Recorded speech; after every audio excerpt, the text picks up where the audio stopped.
stimulus, to bank bailouts, to the nationalization of banks. That's what Proposition has been talking about. I was the one who thought I didn't know anything about economics. Proposition has outdone me in this regard. 3 points of contention with their case today. First of all, what is protectionism, really? Second of all, what does their stimulus package / bank bailout / nationalization of banks do? And third of all, how does greater intervention really help? Does it really affect, or does it really put taxpayers' money to good use? Now, on the first question of what is protectionism, we notice a little bit of a case shift when the first speaker comes up to talk about stimulus packages for cars, for example, and that's why Neha engaged him perfectly on that. And then the second speaker realized there was probably a bad thing to do and comes and talks about banks. Because at the end of the day, banks, the economic bailout for banks seems a little bit more rational to do. We don't think that by proposing simply a status quo, a stimulus package, which is actually not protectionism for the record, but in any case we accept it, we don't think by just doing that, you save the economy. Because at the end of the day, there has got to be a balance of the harms. And we tell you, in the long run, at the end of the day, you're not doing very much for any of these industries, for these banks. Let's look at what the stimulus package actually does. Because we tell you that by just pumping money blindly into the economy, you deepen the recession.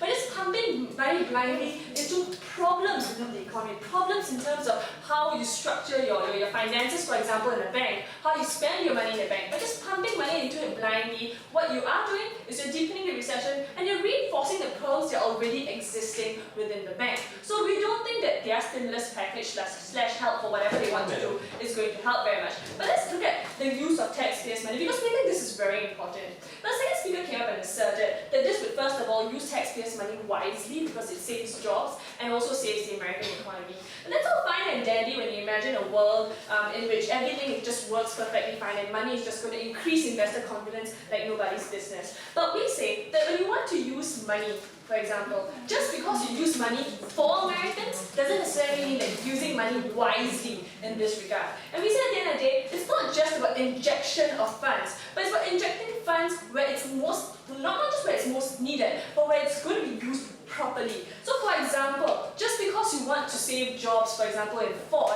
doesn't necessarily mean the same job cannot be made available by a more efficient company like Hyundai and Toyota. So what I'm trying to tell you is at the end of the day, if there's a vacuum, for example, of a car company, a new company can come in and fill that vacuum up and become a lot more efficient in dealing with the crisis, for example. These companies can be the ones providing the same jobs for Americans, they can be the one helping the Americans as well. So we don't think by pumping money into existent, redundant white elephants that you help Americans any more than by just allowing these companies to die and allowing new companies to fill out their place. We think that at the end of the day, you cannot sustain constant injections, which is the next level of rebuttal of my argument. Because at the end of the day, how much money can you be pumping into this economy? I'll give a very good example of the Russian economy, for example, where for 6 months, they were pumping money into the economy to try and sustain it. And at the end of the day, after 6 months, they ran out of funds. This is an unsustainable sort of policy that this side of the house is suggesting, because these banks are huge, and you must understand the nature of the crisis as well, which is the next point of contention that I have in my substantive. Because at the end of the day, this is a global problem that doesn't only require American injection of funds, but requires a global cooperation in dealing with this problem. That's also my substantive, which I'll touch on later today. But let's look at greater intervention in banks very quickly. Because what they say is that governments will watch over banks to watch over the interests of the working class. So apart from nationalizing banks, what else are they talking about? They're talking about how the government will know exactly what's going on in banks. Never mind that a lot of what banks do are already hidden from the government. Never mind that a lot of processes are not told to the government. Never mind that a lot of this financial aid or being able to look at the markers in the markets requires a lot of professionalism, requires a lot of signaling, which are things that governments sometimes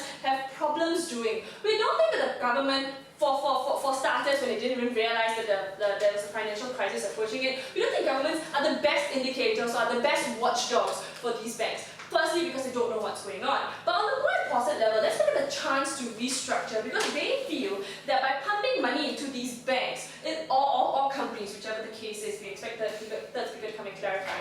By pumping money into these institutions, they have a chance to restructure. And we tell you that you really have to compare where banks actually have a proper chance of restructuring. And we tell you that in the free market is where the banks can restructure a lot more adequately, a lot more efficiently, because it's responding to market conditions and thus becomes a lot more efficient that way. We don't think that the government protecting the market would actually help it restructure. More importantly, there's also, even if the banks want a chance to restructure, we tell you there's Chapter 8 of American law that allows banks to pay off their loans once the economy becomes better. We don't think that simply by coming in and bailing out, you're helping these banks sustain themselves, you're helping these banks improve or become a lot more efficient. We don't think this is very sustainable. But let's go on to my point as to how this sends a negative message out to recipient companies, to foreign companies, and to the people of America. We think on the first level that this sends a negative message to recipient companies, because we say that the government, by giving these reassurances that it will come and bail out or it will come and protect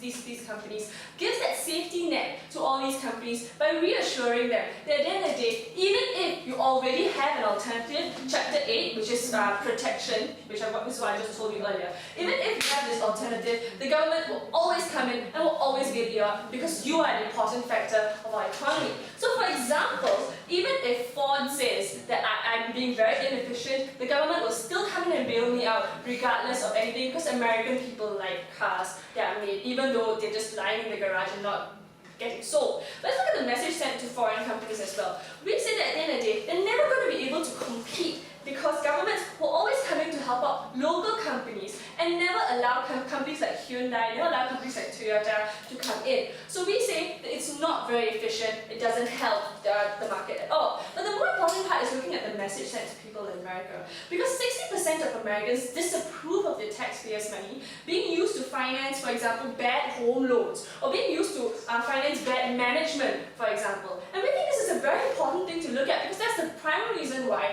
approval ratings for Obama's administration is going down. We think at the end of the day, people don't want to be funding Ford cars because they are not buying it anyway, and would rather buy cheaper Toyota cars if it's cheaper, if their taxpayers' money is not being spent so irrationally. We don't think at the end of the day they're pushing up any form of production because people simply aren't buying. In any case, the stimulus package is going to waste. So at the end of the day, go with opposition because we have been clearer and we've shown you consistently how the protection system doesn't work.